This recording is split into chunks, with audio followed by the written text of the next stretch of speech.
কি গো? হ্যাঁ মা কে এটা দেখি? আমি ও গো। বাবা, আবার ড্রেস পরেছে আজকে, দেখো ছেলেও বসে আছে ওখানে। চলো দেখাও আজ কি রান্না বান্না করেছো। আমি এখন খেতে চলো দেখি রে সোমবারে কি কি রান্না করেছি। ফার্স্টে সাদা ভাত। তুমি তো প্রতিদিনই বেড়াতে যাচ্ছ। হ্যাঁ হ্যাঁ, যাবো তো, দেখো আর এখানে রয়েছে বেতের শাক। আজকে বাবা বেতের শাক নিয়ে এসেছে। পালং কোথায় গেল গো? পালং এখন ছুটিতে আছে। আচ্ছা। আর এখানে রয়েছে সকালের বেগুন সিদ্ধ আলু সিদ্ধ, যেটা আমি খাবো। আর এখানে রয়েছে কুচনো স্যালাড আর লেবু।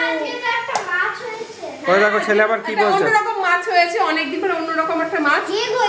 আর এখানে রয়েছে আলু ফুলকপির তরকারি। বাহ, কালারটা ভালোই লাগছে। আর চিনতে পারছো না কে? ও আমাকে বলছে কে গো? তোর মা। এখানে রয়েছে সরপুঁটি মাছের। বাবা এই তো পোনা মাছের মতো লাগছে। হ্যাঁ,